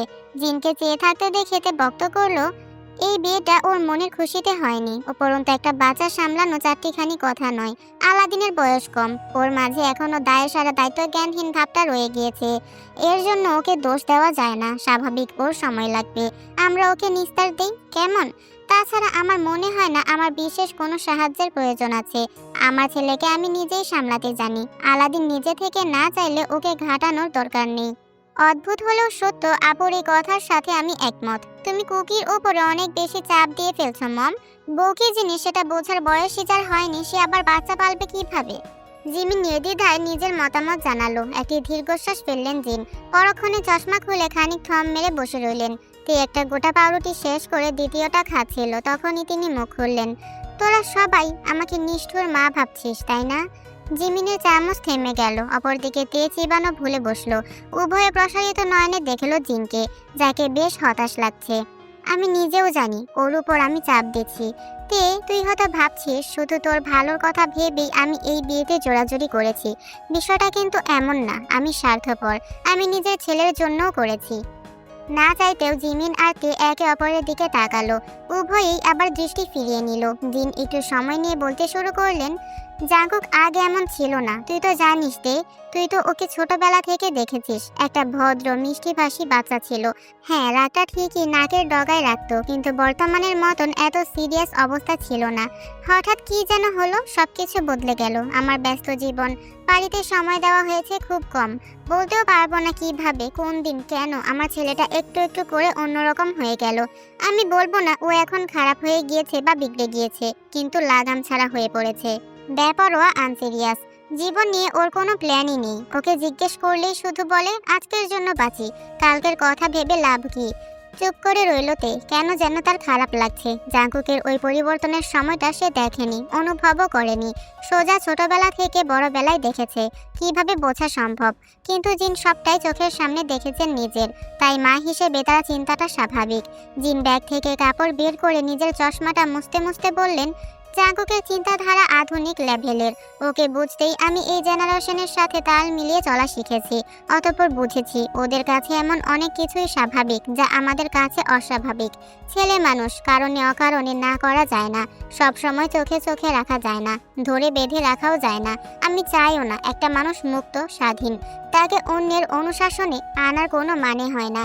তাই আমি সবসময় চেয়ে এসেছি, যদিও বা আমি না পারি, তবে ওর জীবনে এমন কেউ আসুক যে ওকে বাস্তবতা শেখাবে, ওকে ওর মতন করে বুঝতে পারবে, ওকে সামলে রাখতে পারবে। আমি চেয়েছি আমার ছেলেটা একটু পরিবার আসক্ত হোক। যখন তুই আমার কাছে এলি তখন মনে হলো তোর থেকে অভিজ্ঞ মানুষ হয় না। তুই জীবনটাকে অনেক রঙে দেখেছিস, অনেক লড়াই করেছিস। তাই হ্যাঁ, এই বিয়েটা যতখানি তোর জন্য আর তোর ছেলের ভালোর জন্য দিয়েছি, ঠিক ততখানি আমার নিজের ছেলের জন্যও দিয়েছি। থামলেন জিন, কয়েক মুহূর্ত নিঃশব্দে বসে থাকলেন। তারপর গ্লাস থেকে বেশ অনেকটা পানি পান করে চেয়ার ছেড়ে উঠে দাঁড়ালেন। তবে হ্যাঁ তে, তুই ঠিকই বলেছিস, আমি হয়তো কম সময় বেশি আশা করে ফেলেছি। দায়িত্ব শিখতে, বুঝতে আর পালন করতে সময় লাগে। আমি আর এসব বিষয়ে হস্তক্ষেপ না করার চেষ্টা করব। হাসপাতালে আজ আমার অনেক লম্বা ডিউটি, আমি না হয় সময় বের করে তোর সাথে। না না, দরকার নেই খালামণি, এই যে আইউ গেল রেডি হতে, ওকে নিয়ে যাব। তাছাড়া গাড়িতেই তো যাবো আসবো, তুমি চিন্তা করো না।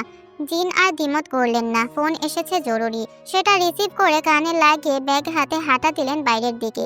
জিমিন আর বেশিক্ষণ টেবিলে থাকলো না। নিজের মায়ের কথাগুলো তাকেও ভাবুক করে তুলেছে বোধহয়। তে চেয়ারে বসে ধীরে সুস্থে নাস্তা শেষ করলো। অতঃপর আইয়ুকে নিয়ে ঘন্টাখানেক বাদে বেরোলো অ্যাপয়েন্টমেন্টের উদ্দেশ্যে। সমুদ্র থেকে ভেসে আসা নোনা বাতাস শরীরে লাগলে আলাদা একটা অনুভূতি হয়।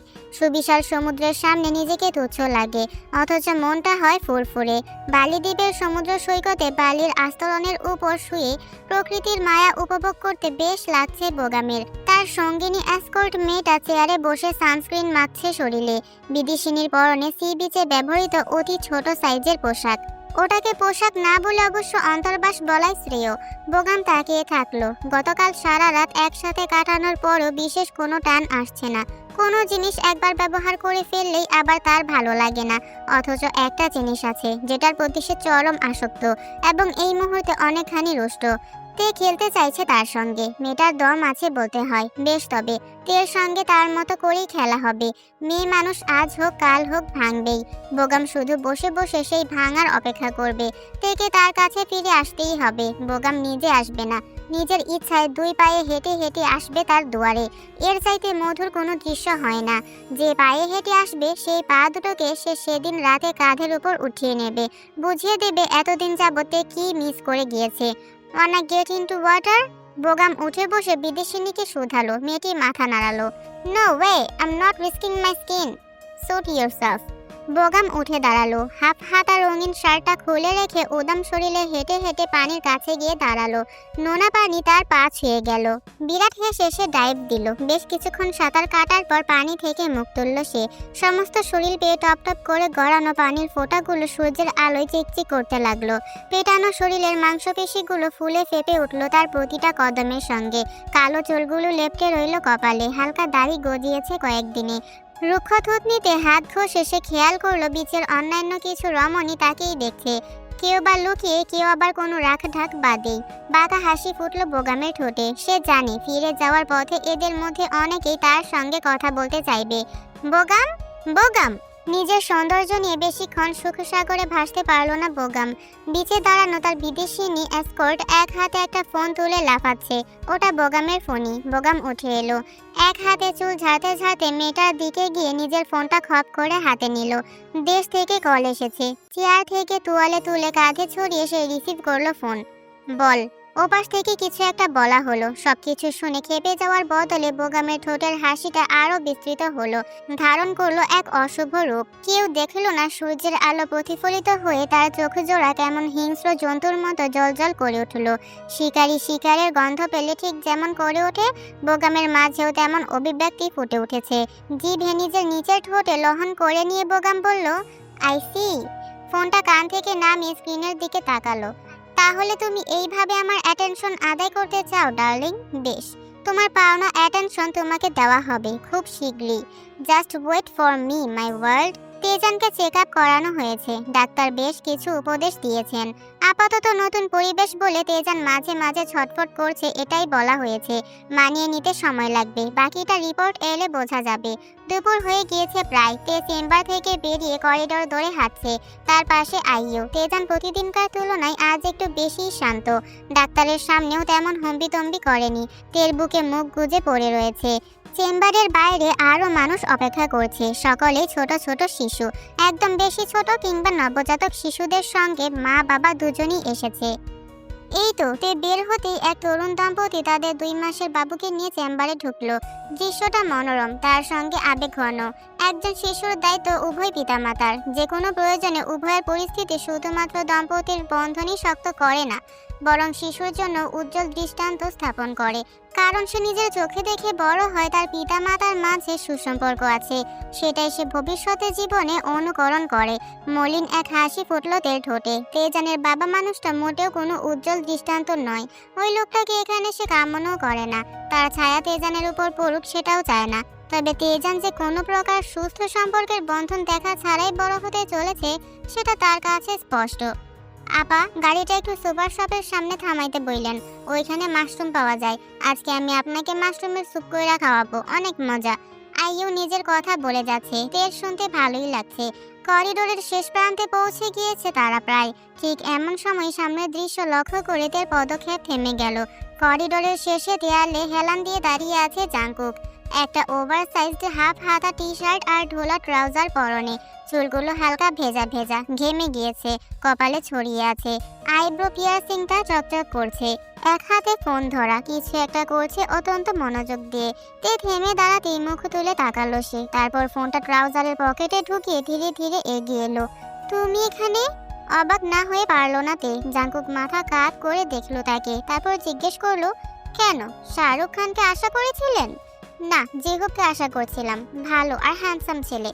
তে জানে না হুট করে সে এমন জবাব কেন দিল। জাংকুকে দেখতে দেখতে ছেলেটার প্রভাব তার নিজের উপরেও পড়তে শুরু করেছে বোধহয়। জেহবের কথা শুনে ভ্রু কুঁচকে ফেললো জাংকুক। তার চোখে মুখের শান্ত ভাবটা হুট করেই অশুভ হয়ে উঠল। শুধু জেহব কেন, হিসু আর ওর বাচ্চারা কি দোষ করেছে? ওদেরও আশা করতেন? না না, শুধু ওদের কেন, পুরো পাড়া মহল্লাকে আশা করতেন, পৃথিবীর সকল মানুষকে আশা করতেন, পৃথিবীর বাইরের মঙ্গলের মঙ্গোলিয়ানদেরও আশা করতেন, এরিয়া 51 থেকে এলিয়েনদেরও আশা করতেন। ভাইজান থামেন থামেন, যে হারে আগাইতেছেন, নাসার আগে আপনি মহাবিশ্বের বাইরে বাইর হইয়া যাইবেন। আইয়ুর দিকে কটমট করে তাকালো জাংকুক। জরিনার আম্মা সকিনা পটকে দিয়ে চটকে ফেলবো একদম। আমি আবার নারী পুরুষ সমান অধিকারে বিশ্বাসী। পরে শাহবাগে গিয়ে গলা ছিঁড়লে লাভ হবে না, দেখিস কিন্তু। পরক্ষণেই তের দিকে ঘুরে দাঁড়ালো সে। আর আপনি সামনে আসবে না তো কোন খাদানের খনি আসবে আপনার কাছে শুনি? ও বাবা, স্বামী আমার আছে, বুঝতেই পারিনি। তে মজা করলো। জাংকুকে খেপতে দেখতে বেশ ভালোই লাগছে তার। তিজোর কয়েক হাসি ছুঁয়ে গেল বান্দার ঠোঁটে। আশেপাশের মানুষের উপস্থিতির কোনো পরোয়া না করে হুট করে ঝুঁকে এলো সে। আইয়ুবের চোখ বড় বড় রসগোল্লার মতন চোখের দৃষ্টি উপেক্ষা করে তের কানে কানে সে ফিসফিস করলো, বুঝতে পারছেন না নাকি বুঝতে চাইছেন না? জাংকুকের একটি হাত উঠে এলো তের কাঁধে, ভাঁজ করে তুলে দেয়া তার শাড়ির আঁচলটি আঙুলে ছুঁয়ে দিয়ে যুক্ত করলো, don't try to play with your hubby, I am the coach of this game Mrs বেগুনি। ধক করে বুকের ভেতর একটা কাঁপুনি হলো তের। ঠোঁট জোড়া অনুভবে ফাঁক হয়ে পড়ল। প্রসারিত দৃষ্টিতে দেখলো সে জাংকুকে। বৃদ্ধাঙ্গুলে অধর ঘষতে ঘষতে আপাদমস্তক খুঁটিয়ে খুঁটিয়ে থেকে দেখছে সে। চোখাচোখি হতেই জিভ গালে ঠেকিয়ে অদ্ভুত ভঙ্গিটা করলো সে। একেবারে বাজে অভ্যাস, ভয়ানক অভ্যাস। গাড়িতে পায়ে হেঁটে যাবেন নাকি শাড়িতে কোলে তুলে নেব? তের গাল দুটো হালকা লাল হয়ে উঠল। এটুকুই, সে বেশি অনুভূতি দেখালো না আর। দ্রুত এগোলো করিডোর ধরে। পিছনে নীরব হাসতে হাসতে এলো জাংকুক। তার নয়ন জোড়া ঘুরপাক খেতে লাগলো সামনে হেঁটে চলা তের বেগুনি শাড়ি জড়ানো অবয়বে। ড্রাইভারের পাশে বসলো আইয়ু, পিছনে তে আর জাংকুক। আইয়ুর কথা মতো সুপার শপের সামনে থামা হলো। বেচারি ড্রাইভারকে সঙ্গী বানিয়ে নাচতে নাচতে পছন্দের মাশরুম কিনতে চলে গেল। গাড়ির ভেতর এখন শুধু জাংকুক আর তে। তেজান্তের কোলে নড়াচড়া করছে, আশেপাশে দেখছে কৌতূহলী দৃষ্টিতে। বাইরে গেলে সে এমন করে। তে ছেলেকে দোলাতে দোলাতে হঠাৎ জানালা দিয়ে বাইরে তাকিয়ে দেখলো রাস্তার এক পাশে ভুট্টাওয়ালা বসেছে। তার মনে পড়লো কলেজ ভার্সিটি যাওয়ার সময় এভাবেই ভুট্টা খাওয়া হতো। বিকালে ভাইদের নিয়ে বেরোলে দুজনেই বায়না ধরতো। পুরাতন স্মৃতিগুলো তাকে নস্টালজিক করে তুলল মুহূর্তেই। জাংকুক আর চোখে দৃশ্যটা খেয়াল করেছে। দ্বিতীয় কোনো কথা না বলেই গাড়ির দরজা খুলে সে বাইরে পা রাখলো। পোটলার দাঁত হয়নি তো কি হয়েছে, পোটলার মায়ের তো হয়েছে, তার সামনে আমার চেঙ্গিস ফেল বলে সে হাত বাড়িয়ে দিল তের দিকে। ভুট্টা চলবে? তে প্রথমটায় জাংকুকের বাড়িয়ে দেওয়া হাতের দিকে অপলক চেয়ে রইল। পরক্ষণে হাতটা ধরলো। এই নিয়ে দ্বিতীয়বার হাতটা ধরা হলো তার। জাংকুক আর তে দুজনেই হেঁটে ভুট্টাওয়ালার কাছে গিয়ে দাঁড়ালো। মামা, 4টা ভুট্টা। 4টা কেন? তে জাংকুকে জিজ্ঞেস করতেই ভ্রু তুলে বলল, বাবারে, ড্রাইভার আর সকিনা, জরিনার আম্মা সকিনা আমার পেট কেটে ভুট্টা বের করে খাবে যদি ওকে না দিই। ওকে চেনেননি আপনি? যা, মেয়েটা অতটাও খারাপ না যতটা তুমি মনে করো। নতুন নতুন তো আপনাকে শরম পেয়েছে, 2 দিন ওয়েট করুন। ওর নাগিনী রূপ এই বেরোলো বলে। সারাদিন নাগিন সিরিয়াল দেখতে থাকলে তো এমনই হবে। তে ফিক করে হেসে ফেললো। বাড়ির মালিকের সঙ্গে সেখানে এক প্রকার আস্থিতা প্রায় মেয়ের এমন দুষ্টু মিষ্টির সম্পর্ক তার কেন যেন ভীষণ ভালো লাগলো। ভুট্টাওয়ালা ভুট্টাস থেকে মশলা মাখিয়ে তের হাতে দিল। জাংকুক নিজে থেকেই এগিয়ে এসে 2 হাত বাড়িয়ে দিল তেজানকে ধরার জন্য। তে খানিকটা ইতস্তত করলেও শেষমেশ দিল। অবাক নয়নে খেয়াল করলো জাংকুক কতটা সাবধানে ধীরে ধীরে তেজানকে ধরে নিজের বুকে ঠেকালো। আজ বোধ হয় সত্যিই তার অবাক হওয়ার দিন। নিজের ভুটাটা জাঙ্কুক অন্য হাতে ধরতেই তেজান ছোট্ট মুখ বাড়িয়ে জিভ বের করে ফেললো চেটে দেওয়ার জন্য। জাঙ্কুক সঙ্গে সঙ্গে তাকে দূরে সরিয়ে ধরলো। ইস, কত বড় সাহস পোটলার, আমার খাবারের ভাগ চাই। তেজান তার হাতের কবজি খামচে ধরতে চাইলো। মুখ বেয়ে লালা গড়িয়ে পড়লো ছোট বাচ্চাটার। জাঙ্কুক তাকে রীতিমতো টেনে কাঁধের উপর তুলে বলল, আমার খাবারের ভাগ চাওয়ার আগে বল, তোর খাবারের ভাগ দিবি? তে ভুটা চিবোতে চিবোতে কেসে ফেললো। জাঙ্কুকের মুখে লাগাম আর মনে লজ্জা শরম বলতে কিছু নেই নাকি? জাঙ্কুক তেজানকে দেখিয়ে দেখিয়ে ভুটায় কামড় দিতে লাগলো। মামা, আগে দুধের দাঁত বানা, তারপর আসিস, ফোকলা কোথাকার। তেজান পায়ে কাঁদো কাঁদো হয়ে গেল। তাই দেখে শয়তানি হাসতে লাগলো জাঙ্কুক। তবে পুরোপুরি কান্নার ভাগ্য হলো না। রাস্তা দিয়ে হেঁটে যাওয়া কয়েকজন তরুণী হঠাৎ করে থেমে দাঁড়ালো তাদের সামনে। একজন অতি উত্তেজিত মেয়ে এসে বলল, কি কিউট বেবি, একটু আদর করি। তেজানের কান্না ভাব মুহূর্তেই মিলিয়ে গেল। মারি দেখিয়ে অদ্ভুত ভঙ্গি করে সে মেয়েগুলোর দিকে চেয়ে রইল। জাঙ্কুক বলল, ওই দেখেছো, মেয়ে দেখলেই মন খুশি হয়ে যায় না? I can feel bro, I can feel. মেয়েগুলো ঘিরে দাঁড়িয়ে তেজানকে আদর করে দিতে লাগলো। তে সতর্ক চোখেই দেখছে। তবে এটাও খেয়াল করলো জাঙ্কুকও বিশেষ অসতর্ক নেই।